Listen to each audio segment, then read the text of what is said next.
like it. Do the dance. You are, in fact, watching The Dorkening. You're watching The Dorkening. Stay tuned. For all the geek news everywhere. Dorkening. And this is The Dorkening. Trust me, I'm smarter than these guys.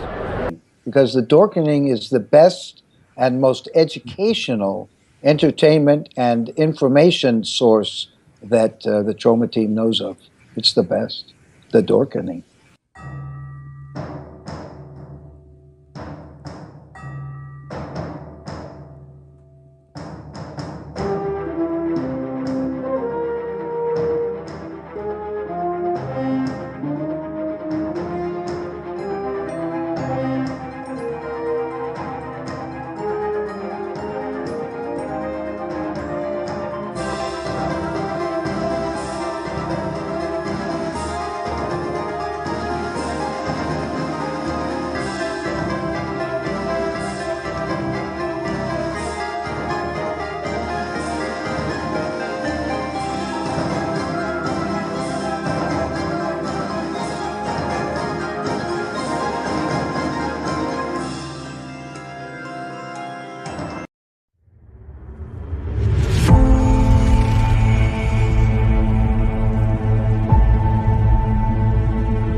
You know, I keep on forgetting. We need to add the Stan Lee Excelsior to that. Yeah, we do. I know. So you're watching Splash Pages. My name's Leo. I'm the monkey behind the keyboard here. We are back. We've been living in convention world. Jar Jar just got back from an awesome con. Yeah. And, yeah. I'm sorry, dude. I screwed up completely trying to share our thing tonight. Like for some reason, the Facebook page didn't have the option to share it. I could give money for some reason, but I couldn't share it. So yeah, I had to go to your page to friggin' share it and stuff. So like I'm all discombobulated already. No worries, no worries. Velvet Joker. Good evening, good evening. It's me, Rich Davis, aka Velvet J, aka the Throwback King. Well, now we're missing our buddy Drew tonight, but he has a private family thing that he has to deal with. We're going to miss him, but we're still going to have a great show. We're going to bring you the best of comic news, and at the same time, we've got some great guests tonight. Thank you, Robert. A woman that is truly legendary, and a man that's putting out a fantastic story that we're going to tell you about soon. But they're going to be joining us about an hour, so to be continued. Stay tuned. Yeah. Until then, we're going to talk about some comic book stuff. Yes, indeed. We got D23, I hear, too. You guys got an overload of stuff going on there. Holy shit. Well, that and, DC, we got the new Black Adam. Cavill, though. No Henry Cavill. It could have gone totally different because there was a big leak like right before D23 saying that they're going to release, they're going to announce Henry Cavill and Ben Affleck have joined the Marvel Universe, but it didn't happen. It didn't happen. But rumor today, I was reading today that Reddit on the Reddit. Always Reddit, you know. Now, Leo, I should join that. Maybe I might get some more info. Now, Leo, you being the Reddit king now, so for now, have we all watched the most recent She-Hulk here in the room at the moment?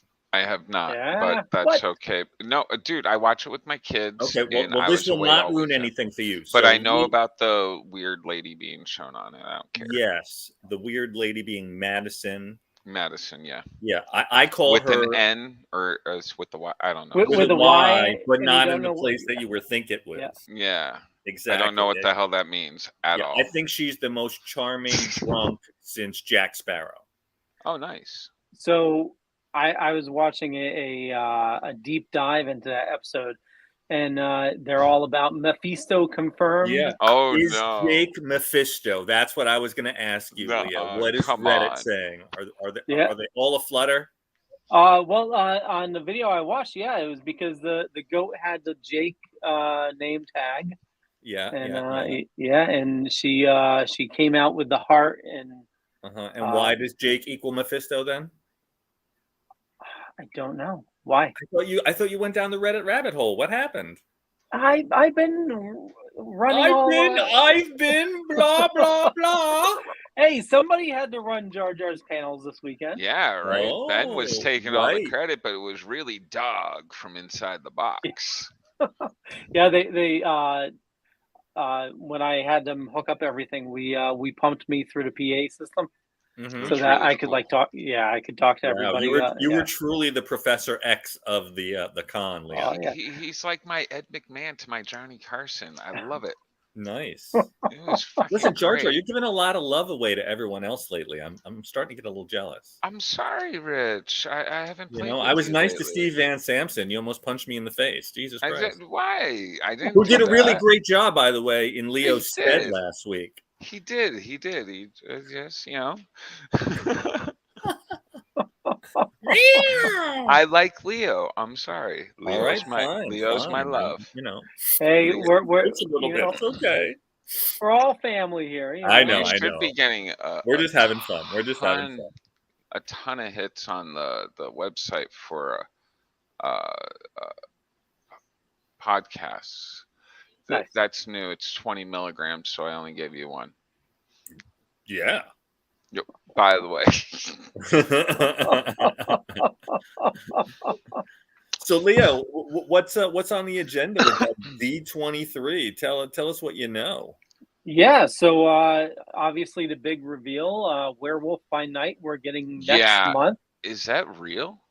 That's real. It's a really fun, interesting trailer. They really went a different way, Jeremy. See, I don't know what to. No, I actually did watch that trailer. Okay. I don't know what to think about it. It's a little, it's like a what's that? One of those like new mystery movies that have been out that people are getting all funky about. It's, there are all these hunters in the room, and one of them is the werewolf, and blah blah blah. And I'm just like, okay, I see where you're going, Disney. It's kind of like is Moon Knight gonna be in it? Because 60s movie style. Who knows? Mark Spector should be there. No, there's definitely a connection. Well, which Jeremy, which one launched which? Was Werewolf by Night in Moon Knight, or was Moon Knight in Werewolf? Reverse. Moon Knight was in Werewolf by that one. Right, Werewolf by Night. Because in the Disney Moon Knight show, I remember in the first episode they had some kind of thing that you could scan that would bring you to the Werewolf by Night. Yeah. So they're obviously aware of the connection. Yeah, in that he was hired by so-and-so to hunt the werewolf. And, God, why can't I remember those names? But he finds out that the werewolf's good and, well, not good, but, a tortured soul. So I was reading up on this, and apparently Wikipedia is saying that the Werewolf by Night for Marvel is going to be the Jack Russell story. Which is hilarious that his name is Jack Russell, because that's the name of a dog. Yeah. And according to the, I just caught that. according I to told the, it to Harley the other night, and she started cracking up. She goes, "His name is Jack Russell, like the dog." She goes, "That's hilarious." That is. That was a good play on words. I'm sorry, Leo. I didn't mean to interrupt. What were you saying? No worries, no worries. So I read that it's listed as a comedy. Okay. Really? The Werewolf by Night? Yeah. Really? All right. Like a horror. I thought it was going to be a horror because, well, yeah, I guess a horror-medy. Yeah. Did I just coin that? Horror-medy? Huh. You might. But according to the Wikipedia, the Jack Russell story that includes the Darkhold, where he made a copy of the Darkhold. Is that correct with what you've read? I don't remember that at all. My brain. I only retained so much. So here's what Wikipedia says. The manifestation of Grigory Russoff in 1795, Dracula slew Grigory's wife, Louisa, after he refused to acknowledge Dracula's primacy upon the return to Transylvania. Is Grigory, that from Dracula? This is from this is the Jack Russell story from Werewolf by Night. Let's see. It's Marvel Tales 116 from 1953. Marvel Tales 116. Okay. Well, it looks like we'll have to read that. The Jack Russell version of Werewolf by Night first appeared in Marvel Spotlight from 1972. Based on an idea by Roy Thomas. Series name suggested by Stan Roy. Lee. Hate his manager. The initial creative team was Jerry Conway and Mike Klug, who worked with the plot by Roy and Jenny Thomas for the first issue. I think I just ruined any chance of talking to Roy. Oops. Was there really a chance? Probably not, but no. Maybe because I do know the manager and I've never outwardly told him straight to his face that I disliked him. So there could have been a chance. He bought my comics when I was going through my divorce. Yeah? Yeah. He did not give me a great price. I probably would not imagine so. He's a car salesman. Like through and through. That dude is the shystiest, like. All right. I'm sorry. Yeah. So Secret Invasion. Yes, that trailer looked fun as well. We have Nick Fury with the Skrull Invasion storyline. Oh, yeah? So are the Skrulls going to be bad in this? Or are they just invading? Some will be good and some will be bad. So are we going to find out that half of the heroes are actually Skrulls? We don't know yet, but from what I've read, there was a additional scene shown at D23. Maybe Black Widow was a Skrull. Ooh. Or Gamora. And she's actually in a coma somewhere being held. Or Gamora. Let's retcon the whole universe. I know what you're doing, Marvel. I know. So there was an extra scene shown at D23 that has not been released yet. The details were showing that Rambo was outside the space station. Oh, Monica Rambeau. I thought I was like, what? Sly Stallone's in this? What's going on? Did they have Rambo in the comics in Marvel? Captain Marvel Flash Photon. Was it Rambo versus Punisher? Yeah. No. Did that happen? I don't know. I don't think so. It's probably a good. So where is Monica Rambeau, Leo? I'm sorry. So Monica Rambeau, and spoiler, but this is what was shown at D23. Monica is outside the space station, I guess, or the spaceship, working on something. And Nick Fury is inside, and all of a sudden Monica disappears, and inside the spacesuit appears Miss Marvel. Kamala Khan. Kamala Khan, yeah. So little warping. Yeah. Isn't that her? Is that her power? No. No, she's No. stretchy, isn't she? Like in the comics. She's stretchy, but those three switch locations. Right, because at the did you see the Yeah, the Miss whole Marvel? series, Jeremy? At the end, she switched places with Ms. Marvel. I got the blonde Brie Larson. I don't even remember that. Yeah. All of a sudden, Brie Larson is in the room full of posters. Oh, yeah. Okay, no, yeah, I do remember that. Okay.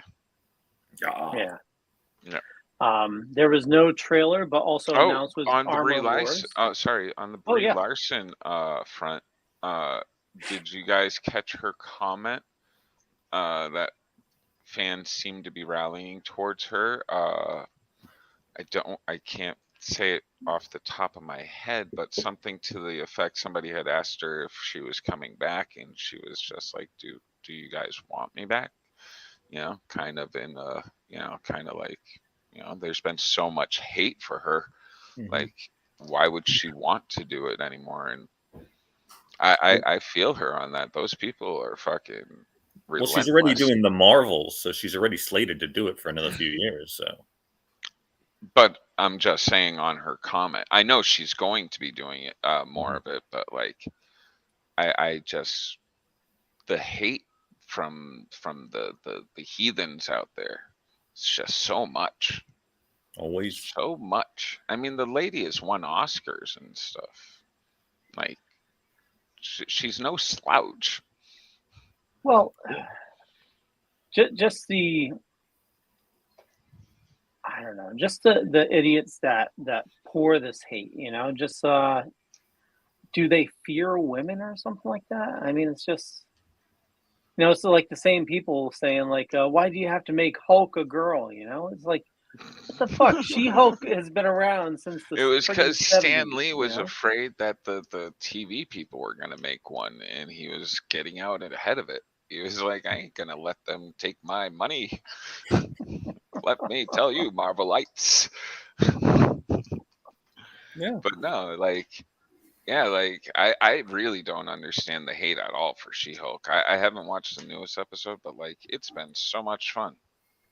Even Miss Marvel was like wicked refreshing, like the whole different style of direction and everything. Yeah. Like, yeah, I mean, you want to say to those people? I mean, Steve said it last week, but do you guys have wives? Do you have girlfriends? Do you have daughters? Do you have mothers? Do you disrespect them? I mean, I don't understand. Good Lord, like, do they have to be lower on some kind of mental scale? I mean, does it really matter? Nothing matters. I mean, a lot of these guys are like, oh, why is She-Hulk gotta be, better than learn fat? I'm like, why can't she?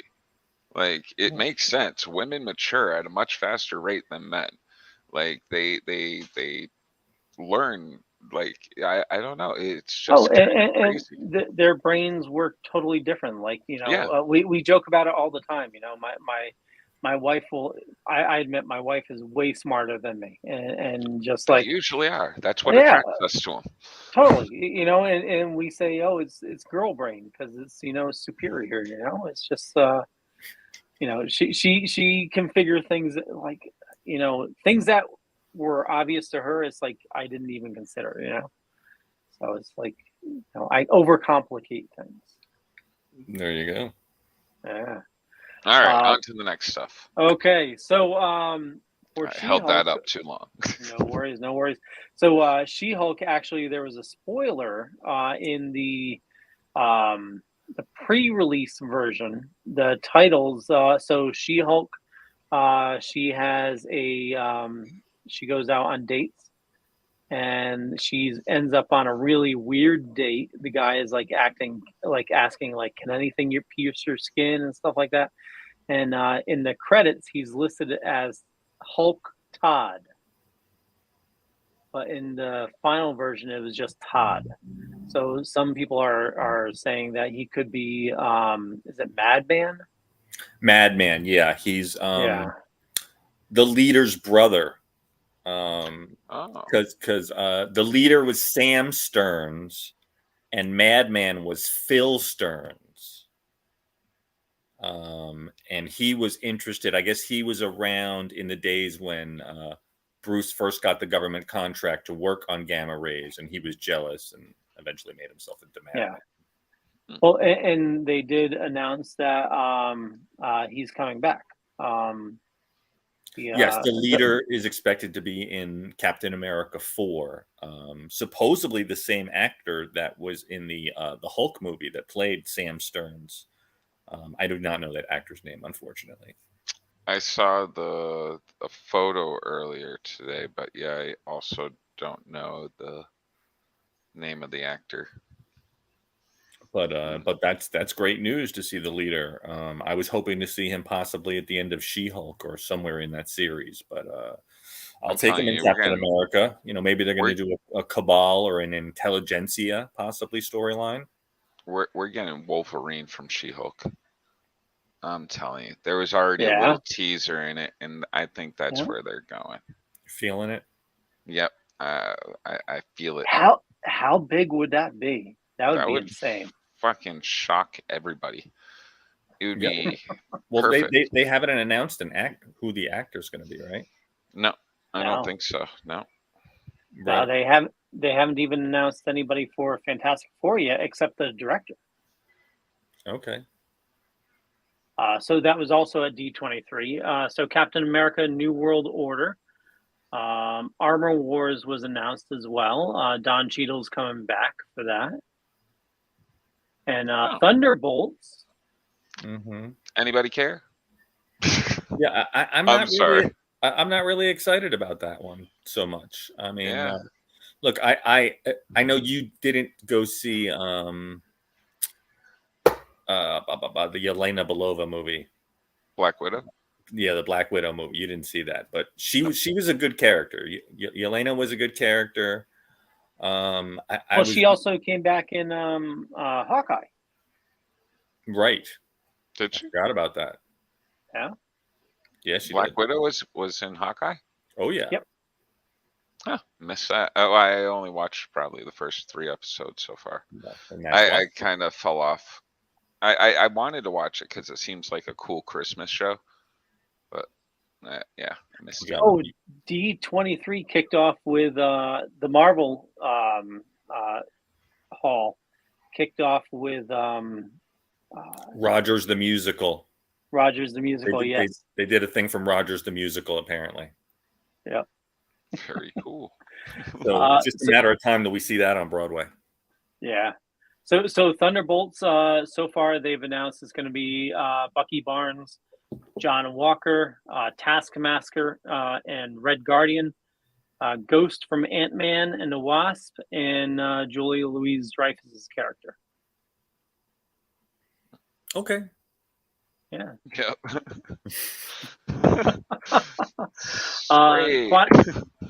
Quantumania was also announced as I'm well. also not a fan of Ant-Man. I really disliked the first movie. I think it set the tone for the second movie for me too. So yeah, well, I totally disagree with you. I love it. It's a great family type style movie. I like his stupid quirkiness. Oh, I like Paul Rudd a lot, but that's why I'm kind of confused why I hated Ant-Man so much.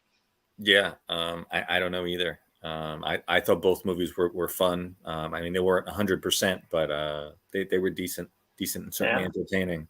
Well, in the third one, we're getting Kang and MODOK. Yeah. MODOK. Oh, MODOK? MODOK. But all right.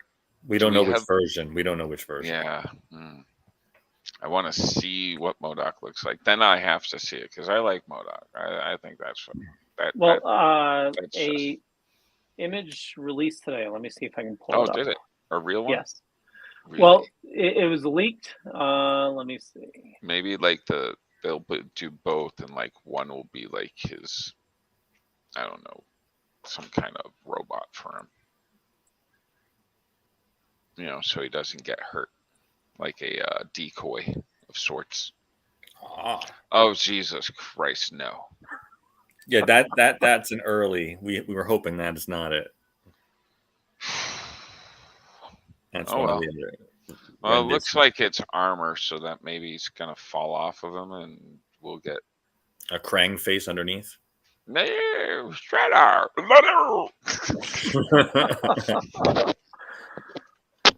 As long as he's voiced by who did the cartoon. I have no idea. Probably like what's his name there? The guy who did Skeletor back in the day and stuff. No. It's he was just in Sandman. In Sandman? Yeah, Patton Oswalt. Oh, really? Yeah. He did the voice of who? He did the Krang? voice of Krang? No. Sandman. He did the voice of the Crow in Sandman. The Crow in Sandman. Oh. But he did the voice of MODOK in the cartoon. Oh, in the Hulu cartoon, right. I thought you were talking about Krang from the Teenage Mutant Ninja Turtles. I was like, what? It's a. I didn't remember that. No, did he just use his voice though? For MODOK, yeah. Yep. I'm sick of him doing that. Don't get me wrong; it's cute and funny and all, but like. But there are a lot of voiceover actors that just kind of use one voice or two voices. I know. Yeah, one or two voices is good, but when you're just using your voice all the time, he's taking a voiceover actor's job. I understand. Patton Oswalt. Mm-hmm. I mean, and he really just plays Patton Oswalt and everything. Like, it's the same character over and over. The lovable, goofy little whatever. Don't get me wrong. I'm not trying to hate on the guy. I'm sorry. Maybe I'm in a bad mood tonight. Yeah, you're kind of negative. Damn. I'm a down. Take a little tincture. Take a little drop. Yeah, maybe I should. There's still a bunch to go over, but we'll do it quickly because I know we need to go over our books, and also we haven't even touched on DC. So we talked about the Marvels, Ironheart, Echo was also some footage was released on that. Daredevil Born Again as well. That I'm kind of excited for. Loki season 2. I like that. I'm all about that. Yeah, Henry Cavill's supposed to be in Loki season 2. I thought that was announced. Is it? Or was that a maybe? I think that was a maybe. Yeah, because it's Vincent D'Onofrio. Kingpin. Is going to be in Loki season 2? I'm so no, Daredevil Born Again. Gotcha. All right, we're jumping around. Okay. Just being clear. The ADD is real. So did you watch the Black Adam trailer, the new one? Yes. No, I didn't know there was a new Black one. Adam. Yeah, I did. Hold on. I'm all sorry. Go ahead. Yeah, it's The Rock. He's got a big lightning bolt on his chest. No, it was good. Dressed in black. The new trailer is actually really good. It looks very dark. They're like trying to get The Rock there to be a good guy and stuff. Yeah. Pierce Brosnan and his wonderful Dr. Hour Fate. Man. Dr. Fate. Oh, Dr. Fate. Yeah, Hour Man. Yeah. Yeah, he says, what does he say? The fates aren't wrong. And you can either be this world's destructor or this world's savior. Yeah. And he's going to be the world's savior. What planet are they on though? Is that Earth? Because that doesn't and we're before Timeline. Superman? Yeah, that we don't know. We don't know what the timeline is. Like, are we before Shazam? In the first trailer, they had guns, so it's got to be in somewhat modern times. Yeah, I'm just a little confused where we are, what's going on, what connection to what part of the DC universe. I know the DCEU is all whatever, but like there's still like I don't know. They just pretend it's not connected. This is the first connector. Supposedly, that's what they're saying. Like this is supposed to be the launching of the new DCEU. So this is the new connection. I thought Shazam was the new launching. I don't know. I'm so. No, it's supposed to be the Dwayne Johnson, The Rock universe, cinematic universe. No, that's what he said. Of course he did. The Rock's fucking really full of himself. And don't get me wrong, the guy's funny as hell. I like him a lot. I think he's really great. But like, even DC at times is just like, hold on, Rock, you're saying a little bit much there. Well, we know. So the new trailer, we know it's the Justice Society. And who's that devil character? Is Blue that Demon? Mephisto? Would Entrigan or Blue Demon? In the trailer.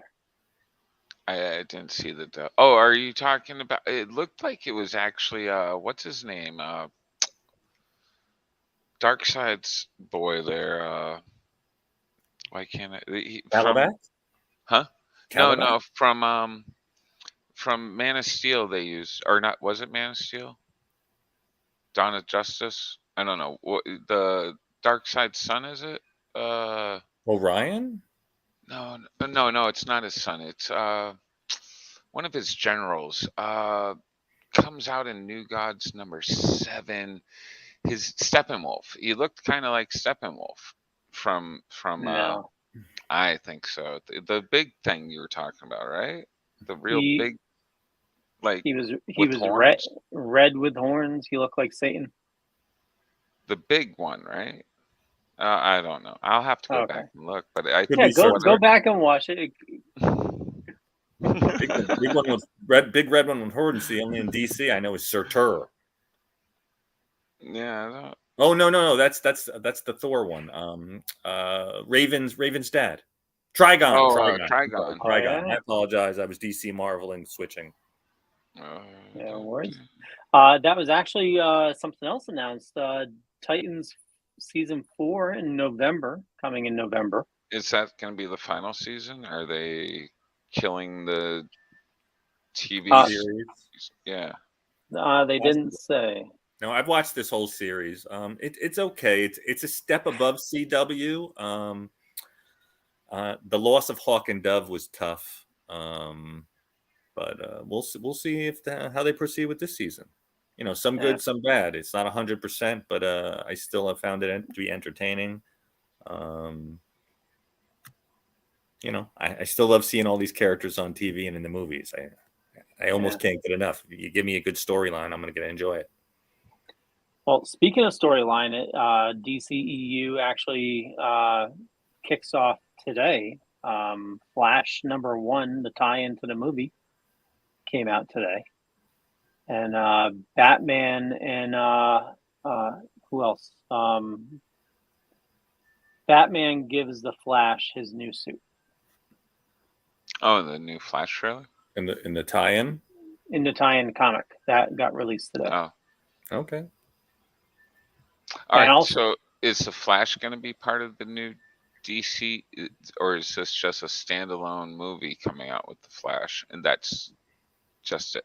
I know they're probably not going to use him anymore, but then it's a one and done. But could it possibly be he's Barry Allen, right? Mm-hmm. Yeah.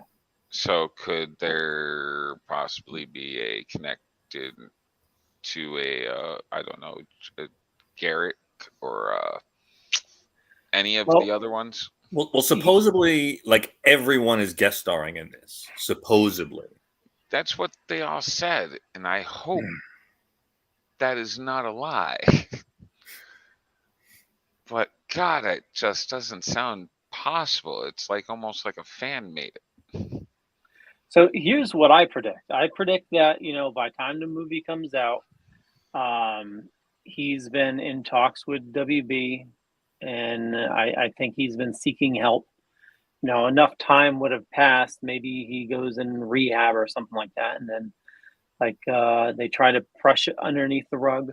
Yeah, he's got to keep his nose clean. If he doesn't keep his nose clean, it's over. Yeah, if there's one more thing comes out, I mean, it's kind of over now. And if he kidnaps one more person, yeah, just one more kidnapping. What? I mean, look at Mel Gibson. He's back in the limelight. That dude can talk bad about Jewish people and everything, and there's no. Who cares? He's drunk. He's been fighting his way back though. He's been doing so many friggin' indie movies. Yeah, he can't win me back. Sorry, yeah, too late. He's never once said apologize. Horrible things to his girlfriend and his wife. Really bad things to his ex there. That why don't you just smile and blow me? I was like, whoa. Mm-hmm. Yeah, and he's not afraid to use the N-word either. Yeah, no. I'm sorry for everybody. Yeah. I've not watched anything else with him in it. All his comments about the Jews in Hollywood. I'm not interested. I got rid of him. Sorry, Mel. Can't win me back. And I really love your movies in my youth. Me too. Braveheart, the Braveheart was the best thing in the world. Lethal Weapon movies. Yeah. Enjoyed all that stuff, but I will never can't watch it anymore. He even did that. I wanted to watch that freaking Webster's Dictionary movie, and god damn it, he's in it, so I can't. He did a Santa movie. He did? Yeah, it was supposed to be pretty good, but yeah.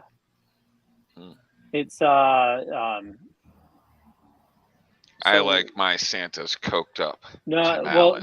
This was pretty fucked up. It was this kid didn't get what he wanted for Christmas. This rich kid, so he hires a hitman to take out Santa.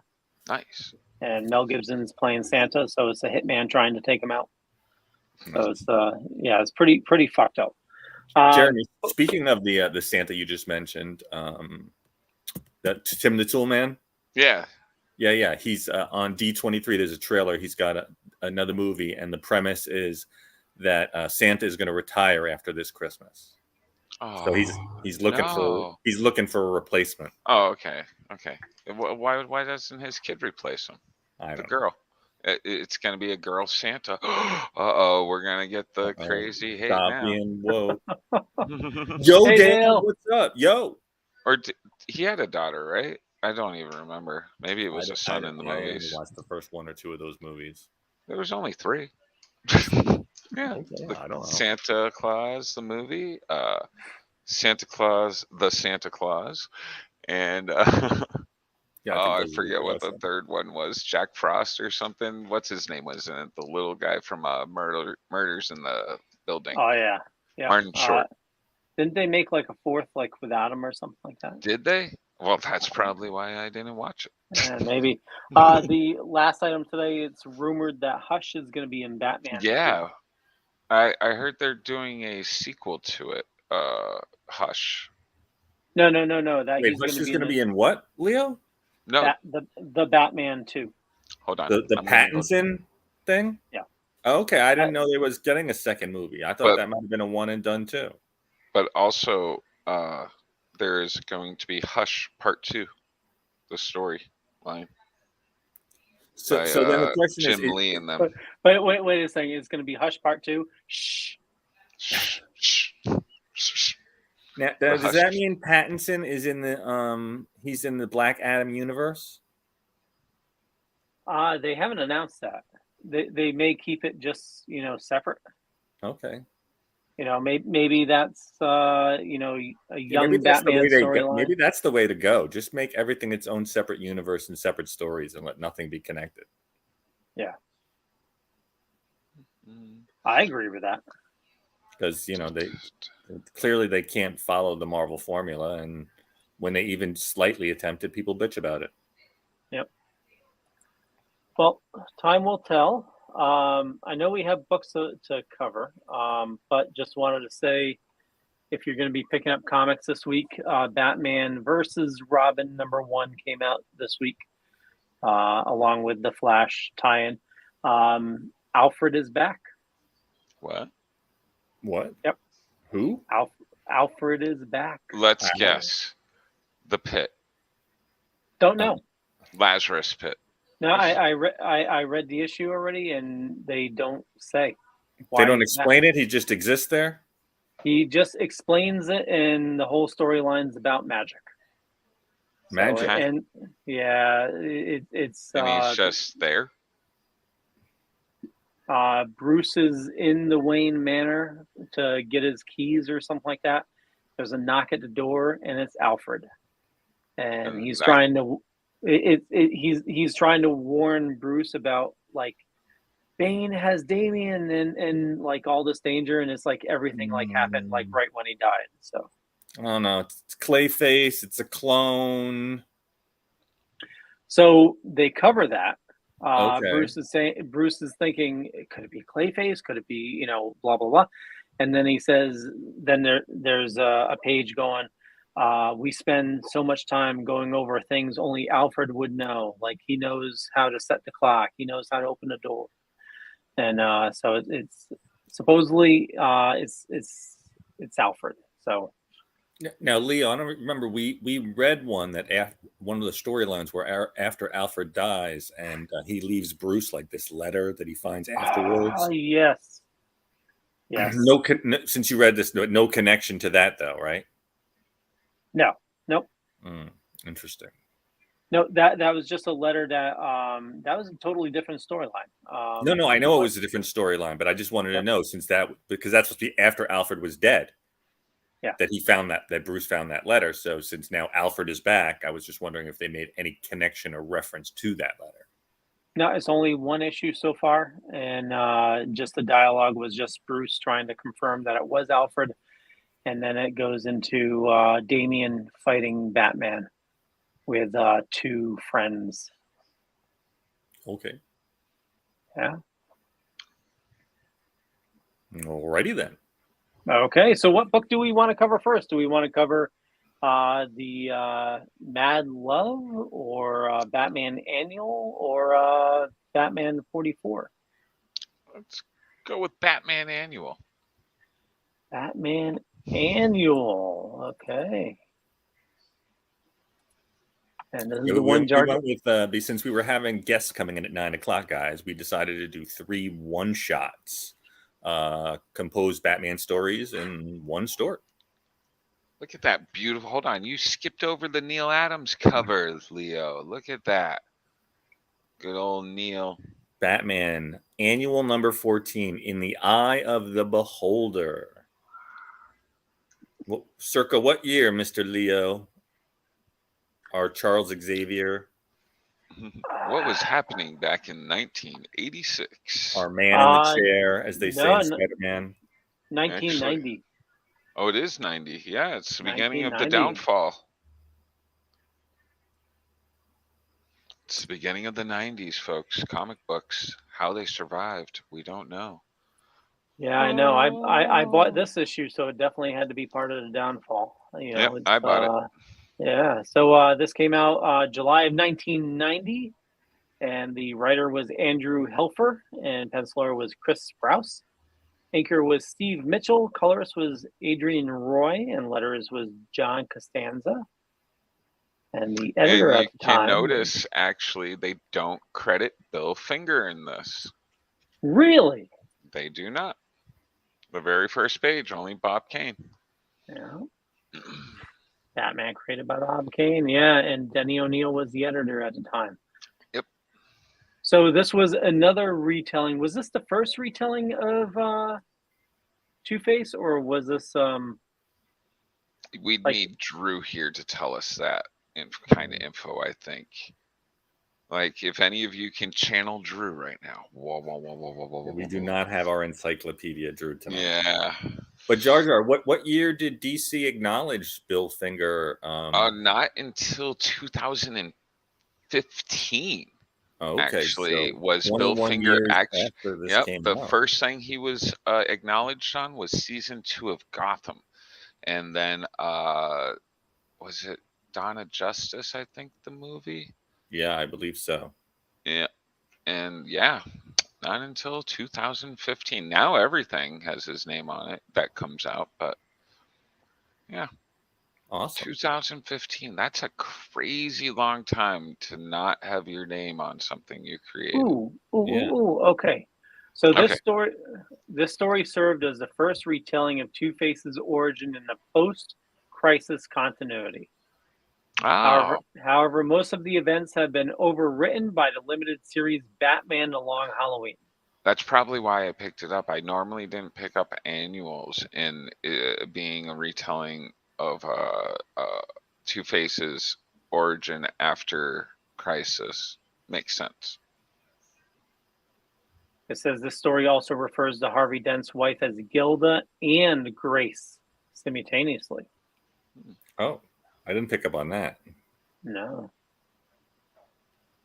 Yeah, so this is basically a retelling of the Harvey Dent getting the acid in his face, and there's kind of a pre-story where he's the DA and they're chasing down this other serial killer, and the serial killer gets off, and he says that Batman was attacking him, and he doesn't know why, and this is all crazy, and but the serial killer in turn tells Harvey that he is the serial killer after the case with nobody around, and that he sees something in Harvey, and Harvey needs to let go and be the man that he's meant to be. And of course, we all know through history what happens. Marconi throws the acid in his face. He becomes Two-Face. And, it's a tragic story. It really is. He was on the road to fame and everything as possibly the DA. Politics and Top of the world, really baby. Great Top of the art. World. I have to say, I don't really know much of Chris Sprouse's work before or at all. This is really good. I like it. It's like the coloring and everything. They did well. Yeah, this was definitely a good read. It says this story has been reprinted in Batman featuring Two-Face and the Riddler, Two-Face: A Celebration of 75 Years, which reuses Neil Adams cover art, and also Batman: The Caped Crusader Volume 3. Right. And this was a great page, in this particular story, his face actually gets repaired. They do plastic surgery. Leo, go back one. And he ends up ripping the plastic surgery off his face that he's so yeah. And he says, I have no choice. So he's Two-Face forever. Yeah. So in the other books, in the other stories that we've read previously with Two-Face, this goes into more detail, unless I'm mistaken, as of like how he gets the coin. The coin is a gift from his father. From his father, yeah. And his father used to play games with him and always win. Right. And the games were basically beating the shit out of him. Yeah. Yep. And then also goes more into the story of the serial killer, sort of like not giving him the idea of his double identity, but it seems like that was really what pushed him over the edge. Yeah, I don't think that was told in the first telling at all. I think it was, if I remember correctly, it was the court case. Bruce and I forget Two-Face's real name right now, but him and Harvey and Bruce's relationship, how they had gone to college and stuff, and all that stuff, I think was more focused on than the other stuff. I think more Marconi crime stuff.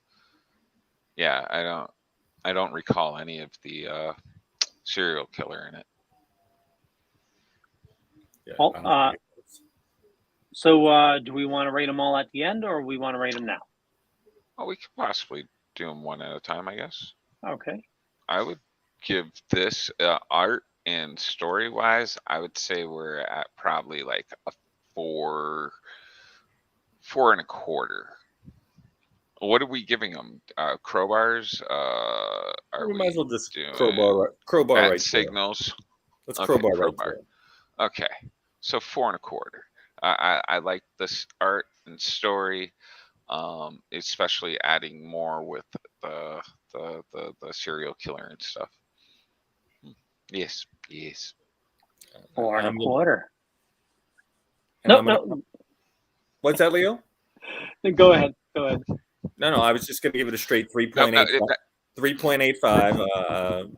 I was not as much enthralled with the art as Jeremy was. I like some of this stuff, but I think I've become more accustomed to some of the newer art. And is that a good hit, Leo? This just isn't doing it for me as much. But I did enjoy the storyline. I like the fleshed out of Harvey, but Harvey. We've been Harveying for 30 years now. So 3.85. Tommy Lee Jones, did they do the whole thing with where he got the plastic surgery and ripped it off? Am I No. remembering something else? I think you're remembering something else. Yeah. Okay. I think they did it in one of the animated movies. Oh, maybe. We'll have to go back and watch. Yes. It's been a while since I've seen that. What about you, Leo? Where are you rating old Harvey Dent here today? I was gonna go with a 3.75. Okay. So unusually, you went with the lowest rating. I did. I mean, I have this issue myself as well, but it's the story was good. It's just the artwork. It was definitely hit and miss for me. Huh. You know, maybe I like bad art, I guess. Or different strokes for different folks. Yeah, whatever speaks to you, Jeremy. If that speaks to you, and if you think that's strong art, then whatever, man. Fine, dude. That's your opinion. Okay, do we want to go over? I know I have Mad Love. Let's hit it. Mad Love. She's so beautiful. I love that. I love that assassin right there, that harlequin of crime. And Paul Dini and Bruce Timm, what a creation. 30 years. We're at the 30-year anniversary, by the way. I think this week or last week. So that's a pretty big deal. I mean, that character came from an animated series, and this was her premiere on DC Comics. Mm-hmm. There is a little storybook that actually came out before this that comes with a little tape. It's a book and tape that actually predates the Mad Love, and the BA-12 and all those. But yeah. Really? Yeah. So this is written by Bruce Timm and Paul Dini. Cover was Bruce Timm and art by Bruce Timm.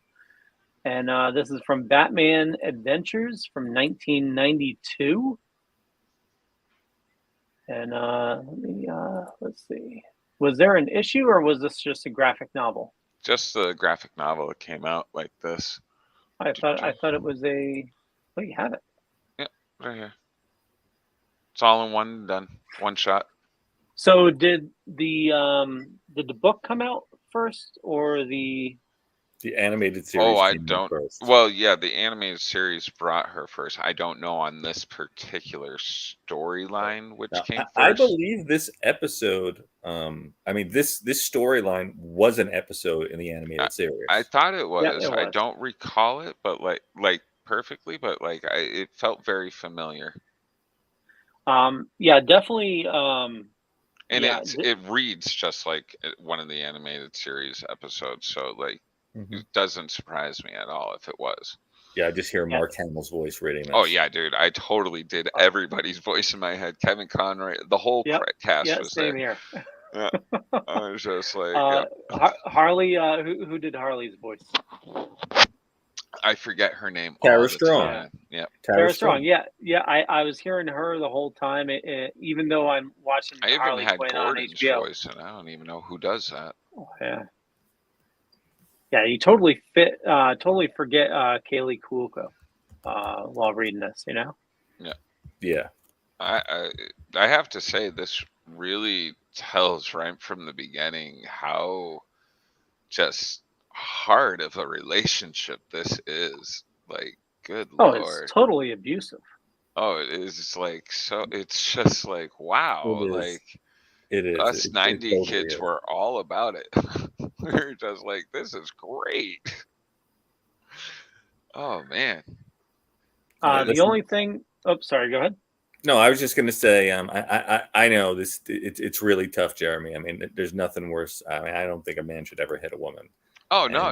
Like it was like totally. Yeah, all the girls wanted to be Harley. They wanted to have the love, they wanted to have the mad love for Joker, no matter what. I understand. It's crazy that we all were watching this on TV as cartoons for kids. Yeah, it's amazing. I don't think they could put this out kind of a cartoon anymore. Yeah, but these are great classic scenes with her and the negligee, and I mean, this is all. I mean, boom, boom, boom. I mean, this is hitting on all cylinders for me. It was fantastic. I enjoyed it so much.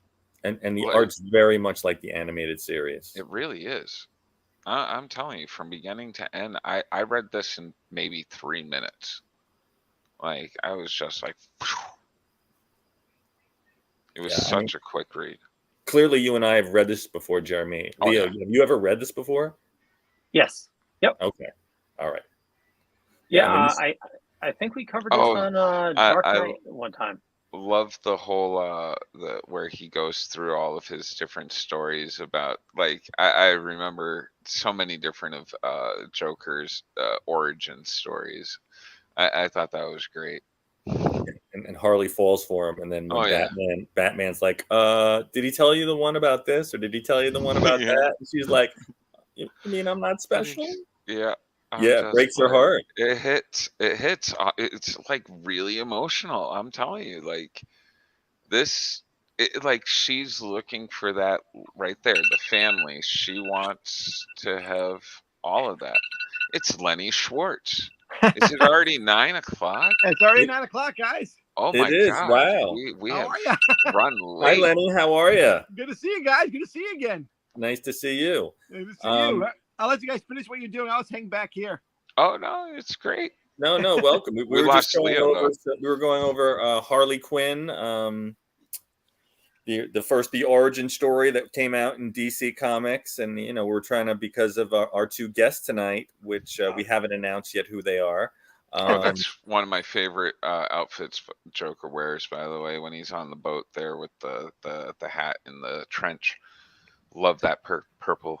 Mm-hmm. And we just hit Harley's 30th anniversary, so wow, yeah, it's a big storyline.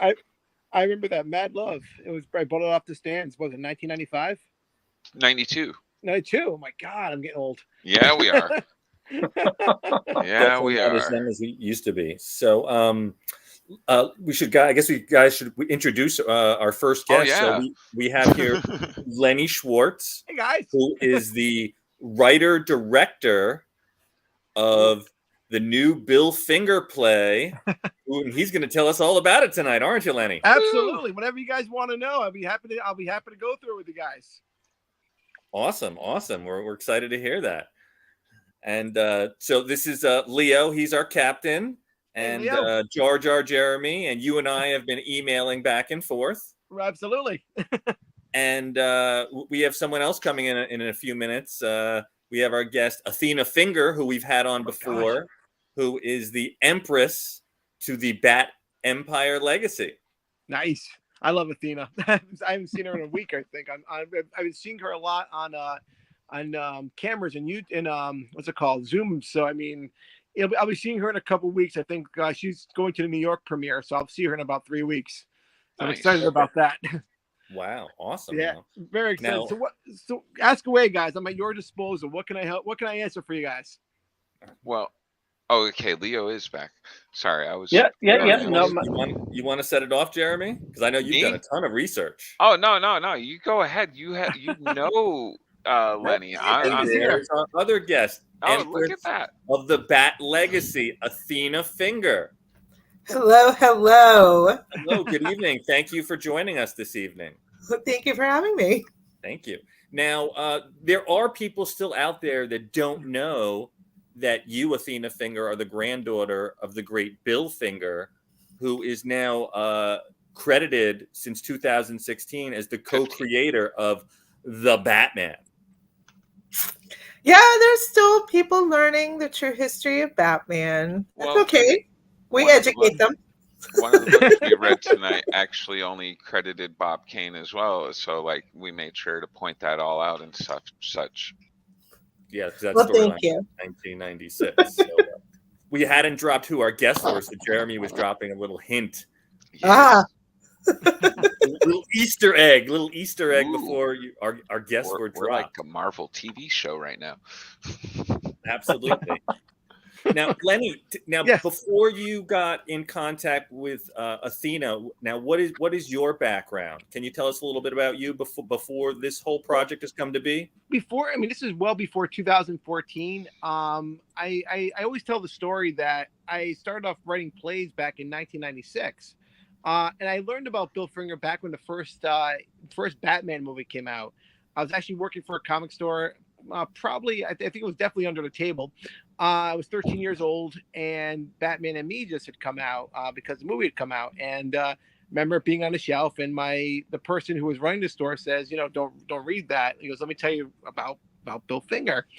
And after that, it always kind of changed my worldview. I started getting into theater in like the early 90s. Wrote my first play in 1995. Had my first play directed in 1996. And I'd always wanted to do comedies. I never really thought about ever doing biographical plays. But in the year 2000, I actually started writing a screenplay about Buster Keaton. And it took me about like 11 or 12 years to get it together. When I put that show up in 2011, I was like, oh, wow, I did that. And I did a play about the Marx Brothers and then Lucille Ball. And I did a play about Charles Schultz. And I kind of had given up about doing biographical materials and people said, well, what would you want to do?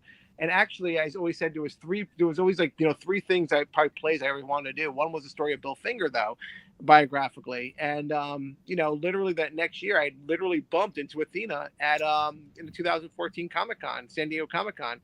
Okay. And it's just like, it was kind of an idea, didn't know what it would mean, what paths, and I didn't know how much research we'd have to do on that. Because it's a lot of stuff that doesn't exist anymore. And but that's kind of my genesis. I've been writing plays. I've been writing about 2 to 3 shows a year. I had stuff produced surprisingly all over the world, but you'd have to look really close. Awesome. I've actually had a lot of stuff produced in New York and Rhode Island, and this is my second. There's different places around, different colleges I've done stuff, but I've had stuff go overseas. But I've always loved directing plays, so it kind of goes hand in hand with me at this point. But that's kind of my background. I do film too. I'm actually shooting a film right now. Which after the show ends, I got to go right onto set on October 12th. So I'm excited about that. Oh, and awesome. We're shooting through the winter, and I think it's going to be a 28-day film shoot actually after this. We've already got 3 days done, but we have another 28 days to go on there, and it's pretty intense. Can you tell us what is it called? Can you tell us? The Haunted and the Hunted. It's a werewolf story that takes place. It's a silent movie. It doesn't have any dialogue.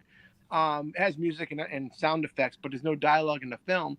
And it's about the post-apocalyptic. It's a post-apocalyptic movie. The werewolves have won, and it's one woman being chased by werewolves over the course of 3 nights. And literally, it's a long action.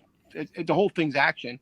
We had shot in two days, maybe a couple of weeks ago, and we're doing 10-hour days. It's a full film crew, and these guys are great. And somehow I just kind of I'm like, okay, I act like I know what I'm doing. And they're wonderful though. These guys have worked on real movie sets. These guys are, I can go through their credits. You're like, oh God, because I know I do. I'm like, oh God, but but trust me, I do. And we shot for 10 days straight, and it's the beginning of the movie, and we're like, yes. After the end of the 10 days, we did so many setups, and it's probably about 6 minutes worth of film. But that's how much time is being put into all these things. Just watching the lighting alone, it's stuff I've always known how to do, but to implement it in the right way with the budget we have, it's taking a bit. So we want it to be good. So, but that we're looking for that to get distribution next year on that one. But that's going to take some time to film. I still have to build a werewolf, which is going to be amazing. How did you get into all this writing plays and filming, producing movies and such? It's kind of funny. I think I've heard it said by many people. I've always been interested in telling stories. I always love to tell stories no matter what form it is. I love storytelling, and I love comic books, and I love film and all these things. And what's amazing about it was about writing stuff is all you really need to do it is an idea, a dream, and a piece of paper and a pen. And I think it's wonderful. I think it's so wonderful to do stuff that people haven't seen before, and to do stories that people don't know about. When we're talking about someone like Bill Finger, like Athena said, a lot of people still don't know the story and don't know who Bill Finger was, and you have to remember a lot of people before 2015 they're still reading The Dark Knight Returns, which I don't know if it's been updated, but still says Batman created by Bob Kane, and same thing with Batman Year One, and maybe they've updated it, but there's millions of copies out there that have just Bob Kane's name on it. And to re-educate people and to actually frame it for them is very important. So I love telling stories like that. I love writing stories like that, but I also love different stories too. And I love people who write, and I love I'm sorry that Athena's beau isn't here, Rick. I love Rick too. I love Athena. I love Rick dearly, but I love Rick so much because he's got so many ideas, and I love that. I love that. I talked to Rick sometimes recently and got to know him a little bit during Facebook, and he's got so many ideas, and it's so wonderful, and they're all so original. So I love that. So anyone who wants to tell a story, man, I'm in. Like myself, I love watching movies. I'm the dumbest moviegoer in the world. I'm so dumb. Like I'll sit in a movie where 5 minutes in, you should know who the killer is, and then I'm like, oh my god, I do even like this. I'm like, oh, like I'm M. Night Shyamalan's best customer because I fall for it all, man. I'm such a solid what people are doing. You get drawn into a good story, sure. Yeah, and I love a good story, so I really do. I love every part of it. Anyone who's putting something into someone who loves what they're doing and loves it, and it shows. I forgive a lot. I even forgive a lot of the technical stuff or stuff that I shouldn't, because I just love that the people who are so interested in is telling us a story. And I think that I think it's almost sometimes a lost art, just enjoying it, So that's what I love. That's why I agree with you. Just sitting back and enjoying it for what it is, and not sitting there picking apart a movie or being like, oh, it should have done this or should have. Right. It makes the experience so much better. I agree 100%. Absolutely. And Lenny, it's interesting what a small world the creative and nerd world becomes. Because like I've cosplayed for like 30 years. And so I actually knew Rick for many years. Oh my God. And then I got invited like 4 or 5 years ago, an actor that's in your production, Dave Almeida. Oh my God. Did a play that he invited me to of the Bill Finger story. Oh my gosh! Really? And so that was my connection then eventually to Athena, between Rick and Dave, and now I've learned that you guys are putting out this. It's a 3-city tour, correct? Yeah, it's so weird how it happened. Like even a couple of weeks ago, I wasn't even sure, what, but it's one of those things where it's like, okay, we had the invite for New York, and it was like, looking, I always wanted to do it in New York was the big thing. Making sure that, it's done before New York Comic-Con. I have this idea now in my head. I kind of like to take it to San Diego if it does well. So that's a possibility, because I don't like to put roofs on things, but maybe it'll happen and maybe it won't, but I always, I kind of like to feel around, because people are asking me, like, how do you do this? And honestly, man, I don't know either. I'm just making it up as I go. I hate to say that. It sounds terrible, but it's fake it till you make it. Yeah, but it's funny because I've done theater for so long, and I actually have done actual besides comic book plays, been very much active in the theater festival scene. I've helped consult on Broadway shows. I've done different things. But the funny thing is that, just using those tools, even with the film production, the things you learn along the way, you take with you. So when I'm working with the theater right now, the chain theater, they're like, well, we have to get the insurance under control. I'm like, here you go. Cause I'm suddenly great at insurance, I can do it. So it's, so it's all stuff you learn along the way. And it's so cool. The opportunities that come up, and the opportunity for Pennsylvania, I wasn't even sure of until a couple weeks ago. But it's a lot of it's just going by the seat of your pants and figuring it out. And also, what are your current dates, Lenny, that are solid right now? Oh, everything is Pennsylvania this weekend, 17th and 18th. I think, yep, 17th and 18th. Then we're in Rhode Island, September 22nd, 23rd, 24th. And the week after that, which is the 29th, 30th, and the 1st of October. And then October 3rd, 4th, and 5th in New York, which we're selling tickets for, which has been great. Even before the call today, we sold a bunch of tickets. So I was like, cool, nice. For New York, which has been great. And I'm like, that's awesome. When I say, though, flying by the seat of your pants, is going in knowing what you know from before. Again, can this be done? How do you take 16 people from Rhode Island and not how to get them from Rhode Island to New York, which sounds very insane to do, but it's actually not that hard when you've done it for 10 years. It's just a matter of filling in the blanks at this point. So it's just a matter of making sure you get your insurance, making sure that everybody's safe, making sure that you're doing the smart things to make sure when you're in that moment, when you have to make those decisions, what decisions you have to make, and just following it through. And actually, the biggest thing I tell everyone too, 3 things. Number 1, if you want to write, sit down and actually write. Michael Uslan said this, and I listened to this. I agree with this. Get off the couch and write. You can, people. I don't have writer's block. I don't think many people do. I have. I think people have writer's lays. Like Law and Order is on, or something's on that I want to watch.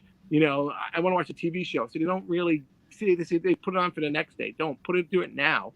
I agree with that 100%. I also think that the other thing too is, as I tell people, you have to actually follow up with people, consistent follow up with people, and I'm sure Athena could probably talk on that too.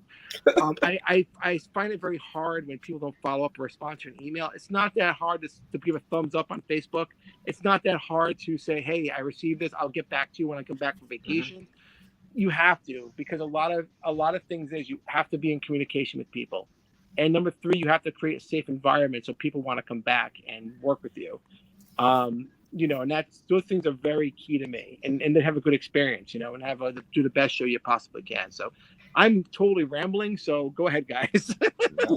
Not at all. Very interesting stuff. Thank you. Now, Athena, you're going to go to the New York premiere?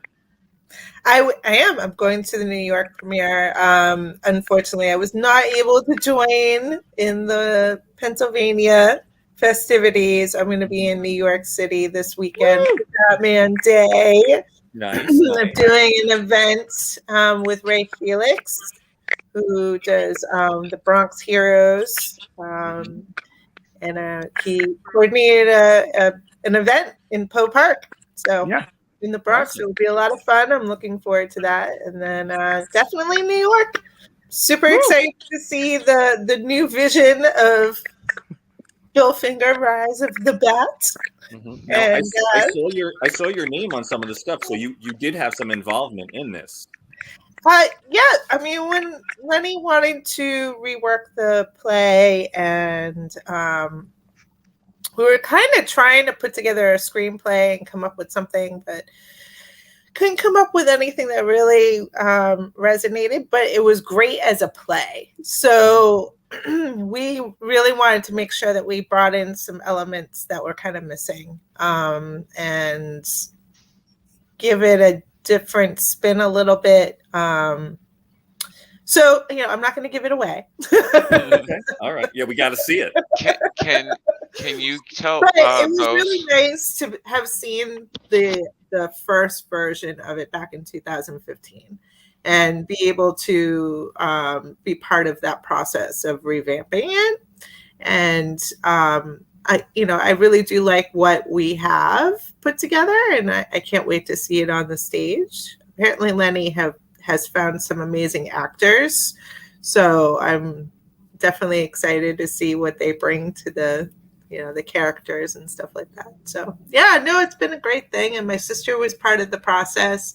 My sister was still living in Rhode Island at the time, so me being in Florida was a little harder, but I did come up a few times to do table reads with people and kind of hash things out. So it was really it was a collaboration between the 3 of us, and just working out those finer details that were kind of missing. So it was a lot of fun. Very cool. Now, I was just gonna have Athena tell everybody, for those who don't really know the entire story, her entire story. How did you exactly get involved in letting everybody know? I know you're the final living person of the Finger. Well, not the final, but you were at the time the last living person. But how did you get involved? Who came up to you and was like, this is some big stuff, and because I know you knew about it and stuff, but you weren't really too determined to people that you guys have probably like talked to DC or Warner Brothers, but like nobody was really fighting legally right away. What got you guys involved? Well, I got kind of pushed into it after my father passed away in 92. I was still a minor. It was before my 16th birthday. So it was something that was always lingering, even when my dad was still alive, as far as getting the credit or recognition for Bill. So when he passed away, it was, it was at a point on where it was still not something that could be resolved. In fact, I was told not to even approach the subject because I don't have $1 billion and I don't have, the dream team for my legal side. Yeah, going against Warner Brothers or DC is right. So, it was something that I didn't really talk about with people in general or even approach the subject for almost 15 years. Not that I didn't have communication with DC. I did reach out to them a few times over the years and be like, hey, what can I do here? Like, what can we do?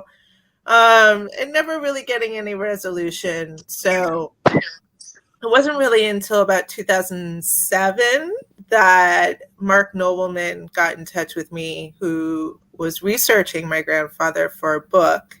Yeah. He had done a book about Siegel and Schuster. Yeah, and how they came up with Superman. Right. And so he wanted to do another one. So, and he knew about Bill. And so he wanted to bring his story out and realized that that was extremely difficult because he was kind of a recluse. I mean, he wasn't out there being flashy or, he wasn't the Bob Kane being the showman. No, I read some interesting stuff about the man when I was doing my research about you and stuff, and how like even to get credit top billing on the 66 show for one of his episodes was like just something incredible for the guy. Like, right, it was those small little things to just recognize what his importance was to the character and to the industry in general. I mean, he was one of, and I like to call them the founding fathers, the men that were involved, and the women in those golden years. And I mean, a lot of people have used Bill Finger's story as like a template on how to create a storyline for comics now. He was, the one that really understood how to make the story flow within the panels and really communicate with the artist on what the panels should look like and things like that. So, he was really a man of his craft. And so there wasn't that much information out there. And so when Mark discovered me, I mean, DC has always known about me. I mean, I got stuff from DC after my father passed away. So it's not that they didn't know that I existed or not exist. It's just that they never wanted to resolve the issue at the time. And I was discouraged. And so Mark comes along in 2007 and says, no, you need to do this. And I'm like, no, there's way too much family trauma around this whole thing. And I can't deal with that right now. So, but he was persistent, and I broke down basically and said, all right, I guess I'll contact them and start the process of whatever is going to happen. It wasn't really until 2012 that I started really pursuing the actual legal side of getting him credit. So, your sister helped a lot with that, right? Yes. My sister actually is an attorney. Yeah. And when she was in college, her specialty was copyright law. Go figure, right? Perfect. That's not what she did when she got out and started practicing law, but that is what she focused on that. And so because of that, she had some contacts and resources to reach out to people that can help artists or family of artists that were in our situation. So that was a huge help, being able to have her kind of navigate that side. I am not in any way knowing the law. And I've learned a lot going through all of this. There's a reason they have to go to school for so long. For a long time. Have you ever read some of those papers? I'm just like, this is I have no not desire English. to. No. I teach math. I don't like words. I just got through a divorce. I got to read a whole bunch of them. They were horrible. Probably very dry reading. Oh. So I mean, really, I mean, I knew that I needed to eventually do something, but Mark really kind of pushed me in that direction of, you need to approach the subject. You need to start thinking about what to do about the Bill Finger situation, basically. And like I said, it wasn't until 2012 when The Dark Knight Rises came out that really DC Warner Brothers kind of pushed me to have to pursue the legal side. So, I mean, there was a lot of factors, but with the time, it actually played in my favor. And Bob's words from his book also worked in our favor. The research that Mark did definitely, was a huge help with proving the copyright law of 1976 to show that it was a collaboration between the two of them, and they have equal rights to claim the creation and all of that stuff. So, and even within the industry, there were changes, right? With the Jack Kirby case and things like that, it had really kind of forced the industry to reevaluate the way that they treated these people and their legacies, basically. So, I mean, I was pretty fortunate in the fact that all of this stuff kind of came together. So then in 2014 is really when we were making our final stretch to really get that resolved one way or another. I mean, I knew I had a 50-50 shot with this whole thing. So with the 75th anniversary, that was really the PR, and that's what my job was, is PR pretty much, because I'm not the lawyer. I was out there telling the people, I was educating. Like you said, a lot of people don't know the story still. But I mean, with the documentary that came out in 2017, that helped a lot with telling the story. Right. Bill and the Batman, that was the Hulu documentary, correct? Batman and Bill, Hulu exclusive. It's actually the second Hulu documentary that Hulu ever did. They had just approached doing documentaries under their own label, and the Batman was one of four. It was the Beatles, Batman, 007, and one other one that I can't think of. I'm sorry, guys. And you were in that documentary quite a bit. Oh, I mean, they wanted to hear the family side of the story and a little bit of the legal side that we're allowed to share, because, of course, we have arrangements with DC Warner. Sure. And really just, the documentary is great. The documentary focuses a lot about the research that Mark did and his journey through the Bill Finger story and how he fit into everything, and then how the family came together and really pushed to get this resolved one way or another. So it's a great documentary. It's a great human story, even if you're not into comics, but obviously we're all into comics. But I mean, so, I mean, like I said, I was very fortunate with the people that were starting to rally around me and starting to, really help push for the resolution. So, yeah, I mean, and it's awesome that you got it done. You got it done, and now we did, and I like to say we because there were a lot of people involved. Besides myself and my sister and Mark. we had an attorney that was working pro bono in the beginning who helped us get the initial paperwork done.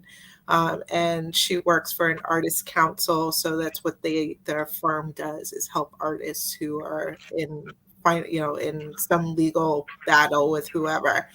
And I know before he passed, the great Jerry Robinson was very vocal on your grandfather's contributions. Because Jerry was there in the beginning. He saw what was going on, and he knew that Bill was not being respected in any way and needed something. And that's where the Bill Finger Award came from. That's presented at the Eisners every year in San Diego. Yeah, and that was grandfather was not paid well. I mean, he didn't. From all the portrayals that I've read, he lived kind of a poor existence. Oh, he was definitely at the poverty level. I mean, with the weekend that he passed away, I mean, he had an eviction notice. I mean, to give you some idea, I mean, it's terribly sad. It is. Wow. And when he did pass away, it was like nobody even noticed. And he was so influential in the industry that, it's like, this man who did so much for the industry, and not just for like a few years in the beginning. I mean, he worked for DC for 25 plus years. Right. It's not like he was some noob off the street. Absolutely. So it's sad. It really is. Right. The story I want to jump on with Athena, I've heard this recently, that there was a New York Comic-Con going on, not even like 5 miles from Bill's place. I think in like late 1973 or like even the beginning of 74. I forget the date of it, but someone had said this, that while Bill Finger was basically suffering by himself, Bob Kane was right down like maybe 5 miles away, saying how being he created celebrated. Batman. And that's insane to think about, and this, like, talking about how he did it and how he did these things. And meanwhile, and I mean, you have to look at it this way. They were friends. I mean, at some point they had been friends or been friendly. So while he's doing this, his friend is basically dying down the street, while he's doing this. And that's horrible, and to really think about, to have that go on for that many years, it's sad to even think about, on top of everything else. So Lenny, you have some big boots to try to get all this emotion out on your production. So and you want a beautiful, creative endeavor at the same time. You don't want to upset Athena. Right.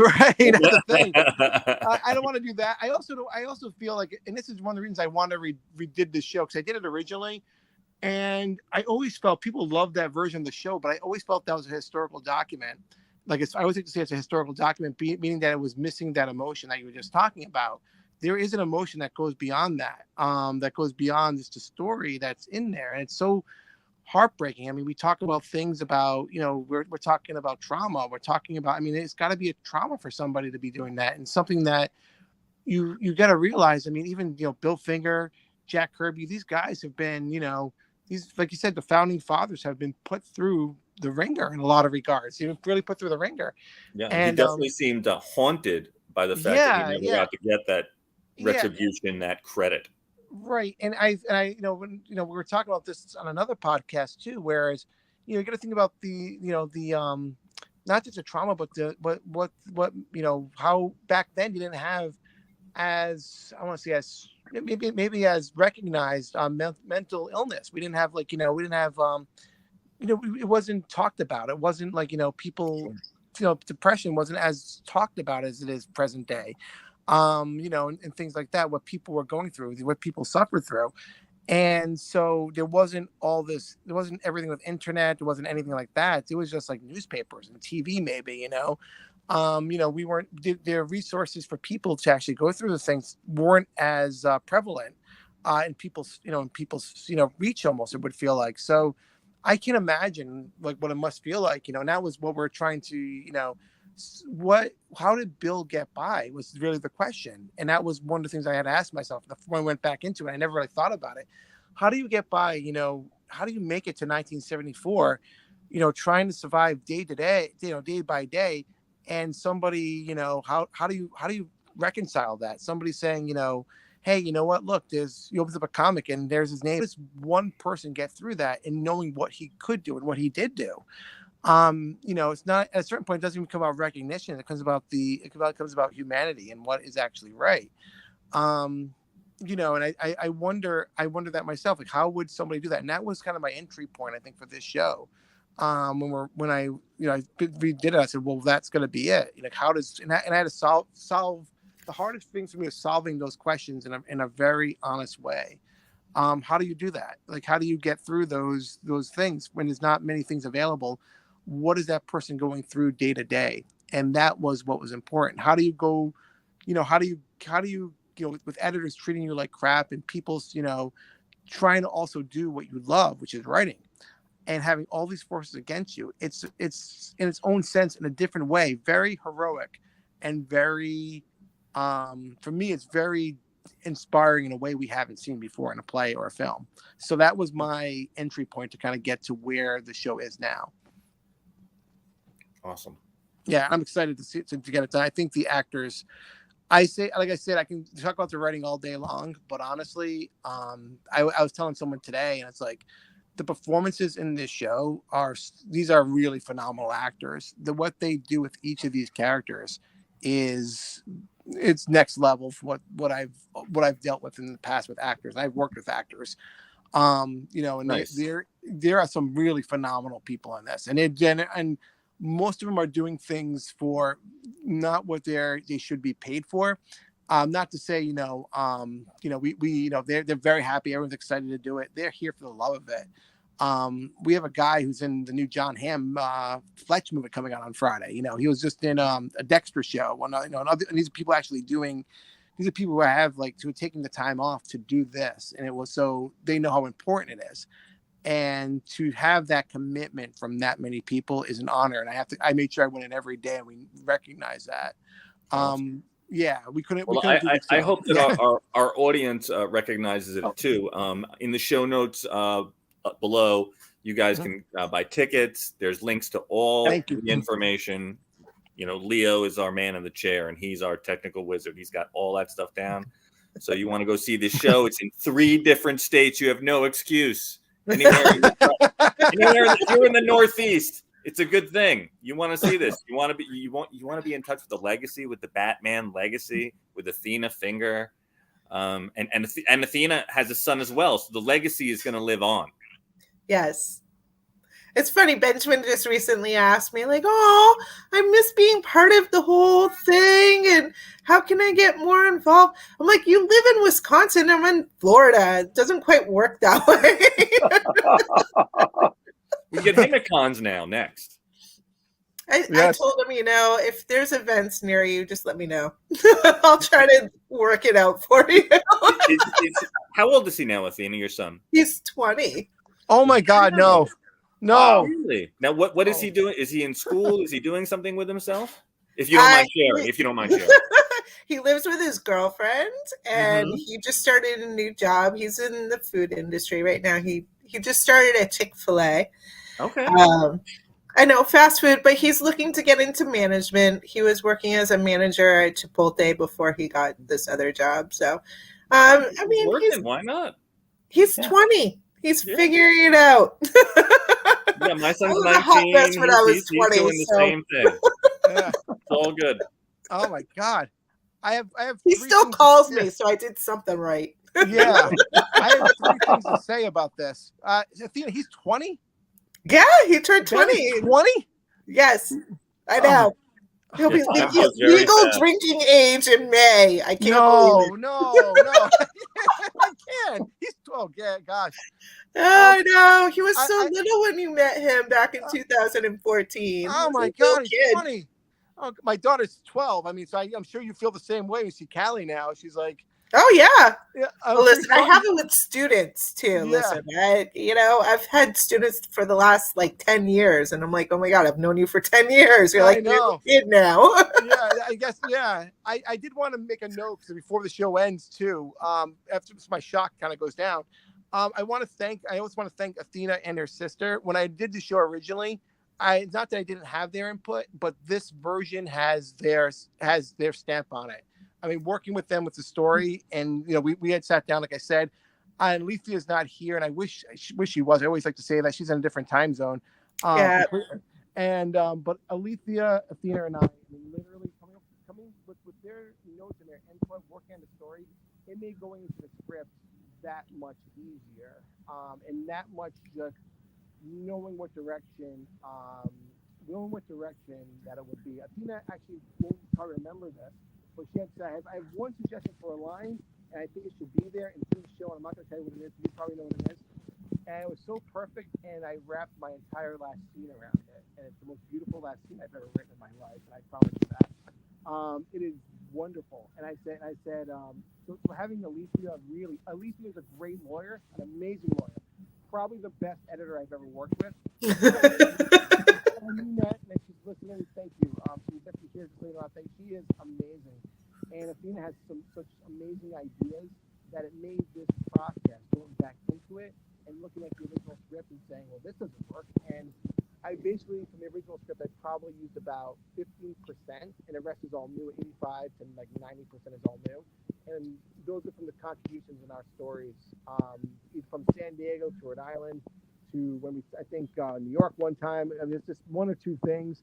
It could be either here or there just from the start. From that, it's all stuff I retained, and that made the real difference in getting it across the finish line. Right. Now, Lenny, that previous show that I saw 4 years ago, were you involved in that show? It was based off the script that I did. I mean, it was a script. I looked at it. They did a great job with what they were given. The issue was, if you watch the show, I can point out about 20 different mistakes. This is a writer that you should never do. And it's not their fault. They did a great job. I thought they did a great job. The acting was good. What they did was very unique. I had no input as a director, though, as far as doing. Dave did a great job, and Dean did a great job. But yeah. Sure. It was an enjoyable show. I thought it was pretty well done. I mean, obviously, I don't have a play background, but I certainly found it entertaining and certainly informative, and gave a different view that the Hulu series did not. Right. So, that Hulu series again was more about Mark's journey with the family put in there. Right. Which is great. I don't want to take away from the documentary. It's a great documentary. Okay. Right. But that's really what that documentary was about. It was about Mark's journey with Bill Finger, and then having the family come in and resolve it. And then it ends with Mark seeing that all of his hard work paid off. Absolutely. So yes, there's real elements missing from the documentary, but that's where you have the opportunity to have other documentaries come in or other avenues of telling the story. Right. So the play is one way that we're, like I said, it originally started with us trying to write a screenplay to do some fictional based on the Bill Finger story. But it worked better as a play. So we didn't want to take away from all of the hard work that we all put into this project. 100%. There's so much more meat on the bones. And so having all these different avenues of telling the story is going to kind of bring it all together. So it will have, that human element. It will have the family turmoil, the inner turmoil, the friendship coming and going, all of that other stuff that was kind of not included, or it was, and it was kind of dry. More generalized. Right. Because again, that wasn't really the focus. It was more about finding out all of this information, how it fit all together so that Mark could tell his story. Now, Athena. So again, working with Lenny, I'm working on other projects also, trying to tell more of that meat part of the story that's kind of missing. But I mean, people are going to take what they want from it. They're going to do with their own story. I can't even think of the word now. Jeez. They're going to do their own research. Listen, it's been a long day. Absolutely, we got you in the evening. We appreciate your time. We'll take you however we can get you. Yeah. So I'm still talking, so I'm okay. Yeah, that's how I feel. The last time we had you here, Athena, you were telling us about an exciting, it wasn't an Aquaman project, but it was an aqua-related hero project that was comedic. Is there any movement on that project? The people who are in charge of that have relocated up to the Chicago area. They had an opportunity to start doing stuff up there. So I think at some point they're going to bring us into it. Right now they're mainly focusing on the main character. Okay, so it's more on the back burner right now. A little bit, which is fine. I mean, we have so many other things going on right now. Plus, sure. Rick is still working on his outfit for his character. So, we'll always have like 5 things going on, if not more. So, yeah, no, I mean, it's still there. It's just, it took a little bit of a different direction. So we're just waiting to see what happens. I just thought it was important for people to know that. I mean, you're so much more than just your grandfather, granddaughter, that you have other projects that you're working on as well. Oh, yeah, definitely. And there's other stuff that I would love to do. I mean, people keep asking if I'll do a comic book or if I'll collaborate with someone and do some other kind of projects. I've done a couple variant covers for people. So I try to sprinkle in wherever I can and do various projects.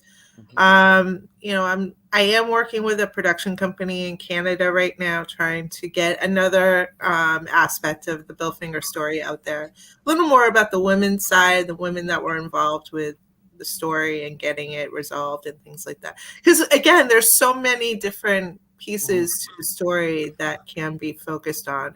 Right. Well, there's also the aspect of your father, who was Bill's son, and who was a chef, and I'm sorry to say he passed away from AIDS, and when you were still very young. So that's a whole other book in itself. Just the trauma, emotionally, psychologically. Yeah, and I mean that's kind of what we're trying to bring out is a little more of the family story. Because there is a lot there. And I mean, my dad was an artist and he, his life was cut short because of this horrible disease that was going around in the 80s. And he was very creative and he was self-taught, especially with his culinary skills. I mean, he was kind of another, innovator and influencer of the time with the, food is not just something you put in your mouth. It can be beautiful. It can have meaning and feeling and emotion and all of that stuff. Oh, yeah. And so that was kind of his new palette. And that was the palette that he really shined with. I mean, there is a lot going on there with multiple generations of the Fingers. Absolutely. Absolutely. Leo, did you have any questions for Lenny or Athena? I do, and I just want to remind everybody, definitely check the show notes up above or down below, depending on where you're watching or listening to us. I got all the links there to check it out. And so let's say for somebody like out west that can't make it and see the play, have you thought about recording it and then releasing it on video after the play is run? I thought about that, and there's just 2 problems with that. I hate videotaped theater pieces. The other biggest problem I have is I have actors in the show who are SAG actors. So there's a SAG. There is. I mean, they're Screen Actors Guild actors. I mean, so I can't film them without. I could. Then it turns into a whole thing with the Screen Actors Guild, and they like to see that their dues are paid and all these things. And it turns into this nightmare. I love to personally if I didn't have a cast that was SAG. I still would be hesitant though, because what ends up happening a lot of times is it turns into a flat screen. That being said though, what I would like to do actually, when this is all said and done, if it gets what I should do, and I keep threatening New York, San Diego Comic-Con, but whatever happens with that, I'm kind of doing the same thing with the Ditko show I had done, where I have people who want to put on the show, and I kind of just give it to him for free rights. Just get us a plane ticket out there, basically. I think that'd be the best way to do it. I'm not looking to make money on this show, so I think it would be cool if, like, I think in the stipulation was that me, Athena, and Rick get plane tickets in a hotel room. What do you think, Athena? Does that sound good? That works. I think that'll be our rights there. I think that will be, if I can't make it, Rick gets like a free meal, and you guys get free meals or something. We'll figure it out. I don't think I really want to tell the story, and I'm very lucky to myself have a really nice full-time job for the first time in my life, and the last like 5-6 years it's been really great. But I also wanted my entire life, and even if I didn't have the job, I still think it's the right thing to do, is to spread the story as much as possible and to say, here you go, put it on with the theater company, just invite us, and we'll even do like a Q&A afterwards. We'll take over the theater. It's gonna be great. We'll talk about stuff that has nothing to do off the play at all. We're getting that. For 2 hours, it's like what is going on? Why do we invite these people? Why are these strange people here? Why is Aquaman going crazy and he's fighting the other guy? I'm like, I don't know, but it's cool. I put another play on. It's good. By the way, I really want to do Rick's. Rick has a great script he sent to me, but if Rick is listening, please get that script on Rick. Anyway, go ahead, guys. I'll tell him. No, he's not here. He's somewhere else right now. So if he's listening later, Rick, you can hear. Yes. He's working on his tridents right now. He just 3D printed a bunch of them, so he's trying to. Oh, nice. What's he using for a 3D printer? He's printing his trident, his iconic trident that's been falling apart. So he 3D printed a bunch of the parts, and he's been putting them together to get them ready to be painted. Oh, I was going real geeky on you. I was wondering what type, the name of the printer he was using. Is he using like okay? That's his project. Told me like so many times. You think I hold on to that information? No. Come on, I have more important things to store in here. I have see a lot of Star Wars stuff back there. She's more into Star Wars than she is the laser printers. Oh yeah, I see that R2 unit up there. Oh wow. Oh yeah, well that's all Rick's stuff. That's all of his Star Wars stuff. I mean, I have a few little things, but that's mainly his stuff. So what do you collect, Athena? What do I collect? Well, that is I collect Felix the cat. Is what nice. I almost, oh my goodness, I saw one of these most beautiful things I had never seen before in my life. Didn't even know that even existed, and I wanted to buy it, but I couldn't justify the cost of it. But it was the 1931 very first colorized comic of Felix the cat, and it was like, it's not like comic book size, it's like this big square thing, like the treasure. And it was in such beautiful condition. Like I so wanted it so badly. I really did. I just couldn't justify the cost because I knew I had to do things like replace my computer. So priority. Maybe someone will get you a special Christmas gift. Maybe. I don't know. It was expensive. But yeah, no, I like to collect Felix the Cat stuff. I mean, I do have like, Batman pops and things like that. But if I'm at a show, I'm looking for Felix the Cat comics, and that's what I'm looking for. And I'm looking for the old ones, not the new ones. I'm looking for, the Dell and the Harvey prints and all the other ones that are rare. They're really hard to find, which I find very strange considering Felix was the first commercialized cartoon. So, but whatever. I mean, I've asked people about this. It's up to the family. They just don't want to be bothered, I guess. They don't see the significance of making a present, I guess. I don't know. It's crazy people like me that are like, where's Felix?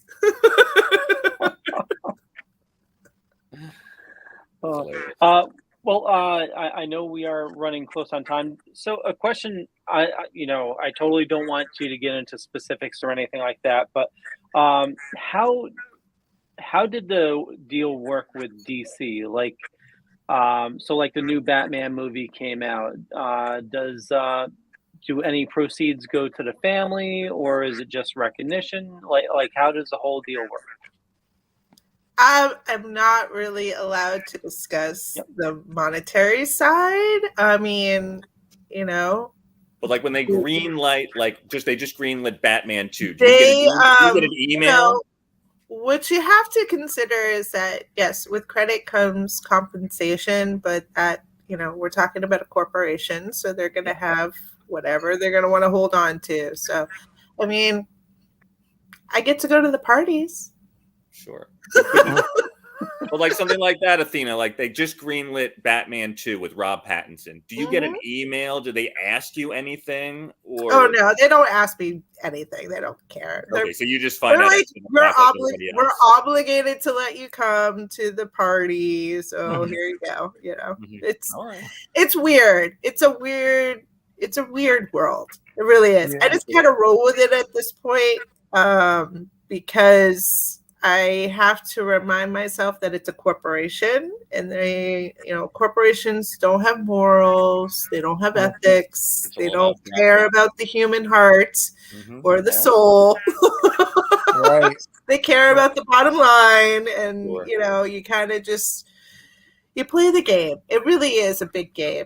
And I am not the greatest at it, but I do what I can to keep myself going in the game. Yeah, you're a human like anyone else. I will say that Robert Pattinson, when there's ever a premiere, like anything like that, they announce it. They don't like invite me either, but they do. If I get emails from Robert Pattinson, am I going to be good? You'll be fine, Robert. I promise you. Joaquin, you're going to be a great Joker. You're going to win an Oscar. I promise you. It's overwhelming at times. So, but I hold it. Just kidding. Well, speaking of the new Batman, what did both of you think of the latest installment? I loved it. I think it was great. It was really good. I really liked it. Yeah. Bringing the whole detective side back into the Batman story is like super important. That's something that's been missing for a while. So. Yeah. We hadn't really had that since like the animated series in the 90s. Agreed. And he was great. Oh yeah, I think he did an amazing job. It's so funny because people would ask me, so what do you think of, the shimmery vampire being Batman? And I'm like, what are you talking about? I never even saw any of the Twilight movies. I had no desire to see them. I know him from movies like The Lighthouse. So amazing. He's gonna be awesome. Amazing film. Yeah, if you've ever seen I think it's The Rover. It's unbelievable. He is unbelievable. That and Good Time. I think is one of his best performances actually. Okay.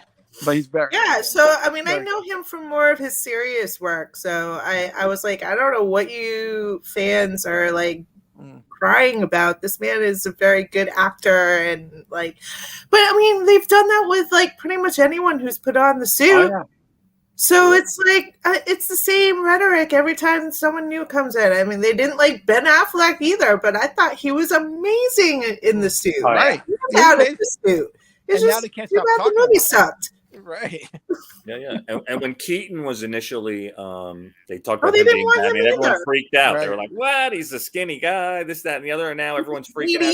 He can't be serious. Right. Oh my God, Mr. Mom as Batman? What exactly. No. He was amazing. So, and people are always like nitpicking, but every person who brings on the character or takes it on, they bring something interesting to the character. They add their own little flair, whatever it is. I mean, again, the actors can't control what happens with the movie. All they can do is do the best job they can in the movie. Right. With the script they're handed. Yes, exactly. So, I mean, I think all of them have done a really good job. It's just they're all different. So that's my page. There you go.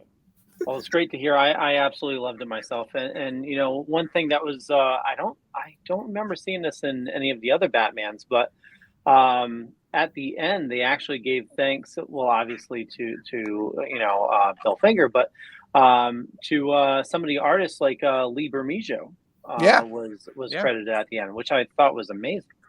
Yeah. Well, again, it's that change in the industry and where they realize that they have to give credit to people who have contributed to whatever part of the comic or story or whatever they're using. So that's why that list has gotten longer. Like if you saw at the end of the Suicide Squad movie, right? There was like a novel afterwards thanking so many people that were in the industry because they used so many characters from so many different places and put them in that movie. So, I mean, and even with like the Joker movie, they did a special thank you to Bill, Bob, and Jerry because it was the three of them that, you know, created the character so that they could have this amazing movie that made $1 bajillion.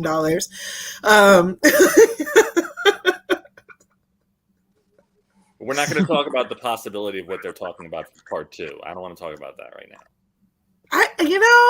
It's going to be interesting. Yeah. Yeah. I'd like to see what kind of musical it's going to be. Yeah. Well, is it going to be dark like Sweeney Todd, or is it going to be something not dark Sweeney Todd?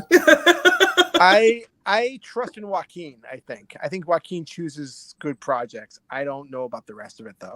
I'm interested, but I think they should have just left it with the first Joker movie and just been done with it. But that's my opinion. I mean, I think it made too much money. Yeah, maybe. Yeah, but this one's not going to make as much money. Yeah. Because you know what? No matter how hard they try, it's not going to be the original. Because the original was so unique on how they told the story. The one big flaw of that Joker movie is that they rehashed again the killing of Martha. Yeah. They didn't need to include that. It was kind of an odd thing to fit into that story. So I don't know. That's just my opinion. I might be completely wrong, and it might blow us out of the water again and be like, "Holy crap! Look at this amazing piece of film in front of us." I hope that they do something that is, because I think is a lot of opinions like that. Like, and I agree because I'm like, what could they do? I thought it was such a perfect encapsulation of who the Joker is, and I thought it was such a perfect film for what it was at that point. But you're right, it doesn't open its doors for a sequel. But I hope they go with the challenge, like, okay, you think we can't do it? Let's show them.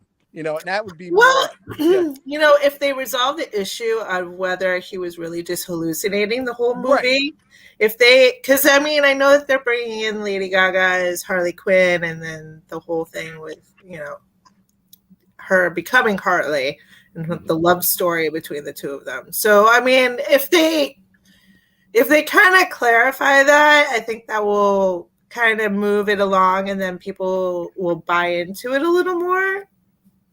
You know what I mean? Because it was such an intense, heavy movie. Yeah. Oh yeah. I remember going into it with low expectations on purpose. Okay. And because I was such a fan of course, his name now is going to escape me. Heath Ledger. Heath Ledger's performance, because as far as I'm concerned, besides Mark Hamill, Heath Ledger is the Joker. Visually, and he just put on, in my opinion, such an amazing performance. So going in and I liked Joaquin's stuff, but I was like, I don't know if he's going to pull off the Joker. So I went in with low expectations, and he blew me away. He did a great job. And he did. He is a really impressive and the emotion actor. that he emoted was very strong. I agree. Yeah. And that's the thing is like that there was such a backlash from the content of that movie. People either really loved it or they absolutely hated it. And people who asked me after I saw the premiere were like, "So what'd you think?" I'm like, "Well, I couldn't really talk after I watched it because it was so intense and just really like heavy subjects." The first response that I always had in regards to that is that it's not a comic book movie. Don't go into it thinking that it's a comic book movie, because really it's not. It's really about the destruction of society and how they deal with mental illness. That's really what it comes down to, what that movie is about. And how if you really do ignore someone who really does need help, this is potentially what could happen and has happened in the past, and could happen in the future still if you don't address these issues and really take a look at the system and make it functional versus, oh, sorry, we're cutting corners. You can no longer get your medication and we can't see you anymore. So see ya. Good luck. That's pretty much where he was left at. And I mean, it still happens every minute of every day that somebody's in that situation. And so I think that the fact that it was so real and not a comic book, that people couldn't deal with it. So I think, that's why I'm kind of interested to see what they're going to do in the second one, because it wasn't something that was lighthearted even a dark comic can still be a dark comic and still be considered a comic. This was not a comic. It was not anything comic book related in my book. So we'll see. I mean, it's just, again, these characters that Bill created have so much depth to them that you can take so many different avenues with them and create your own story around them and still keep that core element of the character. And that's what's so awesome. Like from Jack Nicholson to Caesar to Mark Hamill to, Heath and Joaquin. I mean, it's just, again, they all bring something super unique to the characters. Absolutely. 100%. Yeah, and the story keeps on going. It's just amazing how Batman just keeps on chugging along. Even in the most recent book, Batman 127 just came out. And it's just Batman is sort of like reborn again. It's just the story just keeps on. Just no matter how much they throw at it, it's just keeps on going. I don't know if any of you had a chance to read the current books, but it's great. Chip Zdarsky's phenomenal. Yeah, and I think they're just dropping another season of Pennyworth, so it goes on and on and on. Absolutely. Speaking of going on and on and on, my daughter needs to go to bed, so I have to. Thank you so much, Lenny, for telling us about your show. I hope some more people come and see it.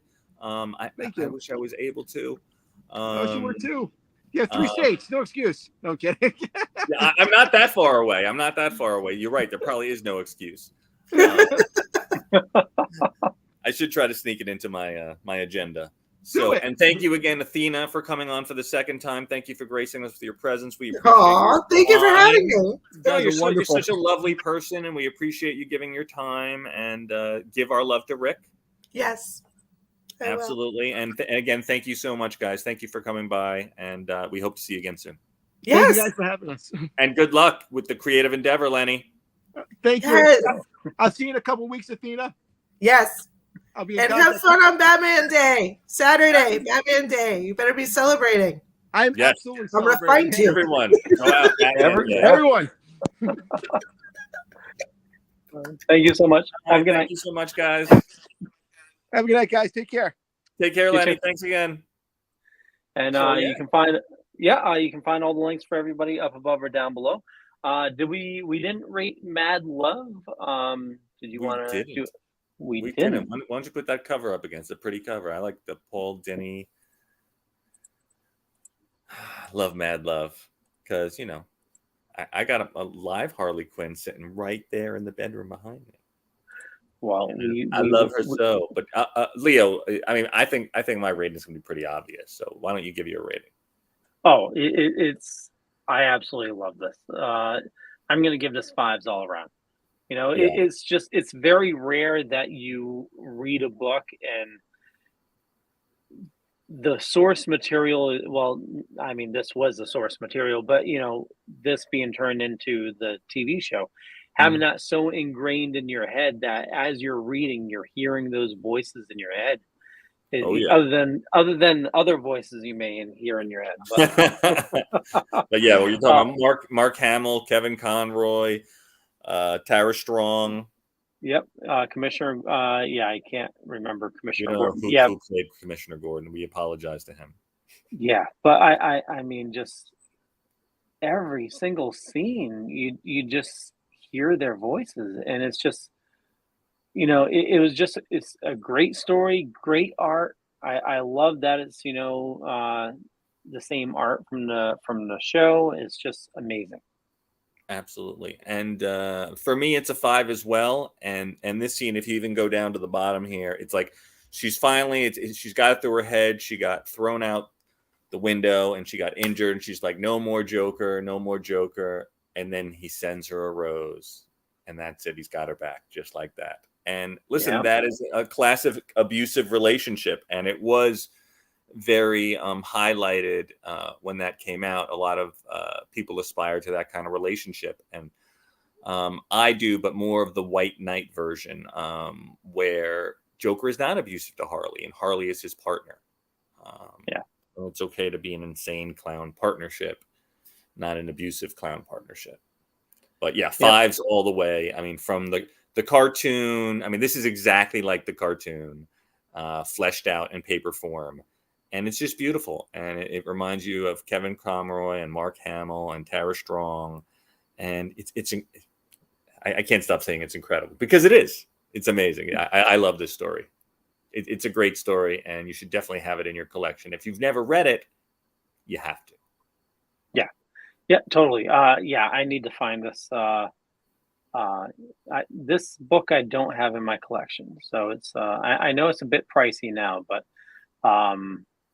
for the Harley Quinn 30th anniversary, though, did you pick up any of the? Did her 30th anniversary book come out yet, or is that like? Yeah. I'm not picking up any books anymore, Leo. I'm just doing digitals at the moment. It's too sad. When I had to gift her, I gave my collection away. I don't think I'm going to rebuild it again. Yeah, that's tough to deal with. Yeah. But it is what it is. Yeah. We did have another book. I know we're a little bit late. Did we want to bring that up real quick?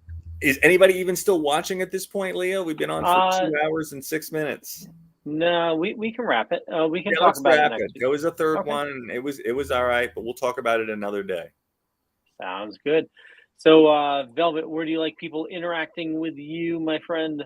All right. So I've gotten on the TikTok. So we do a Velvet Joker 1 on the TikTok, and then you can find me at Velvet Joker 2021 on the gram, or Rich Davis on Facebook. These are the places that you can reach out to me, and we're happy to chat with you, or do whatever you need us to do if you want to pay us a little bit of money, because that's what we do. Broadcast, voiceover, you don't know. We could do stuff. I know. And for me, just Google Leo Pond. You'll find a bunch of stuff. More importantly, go follow Rich. It's I run a little thing called the Dorkening Podcast Network. We got a ton of shows on a network. There's a lot of awesome people doing a lot of awesome stuff. So definitely check everything out. Head on over to thedorkening.com. You can find all the latest episodes for all the shows right there. And with that, we'll catch you guys later. Bye. Peace out.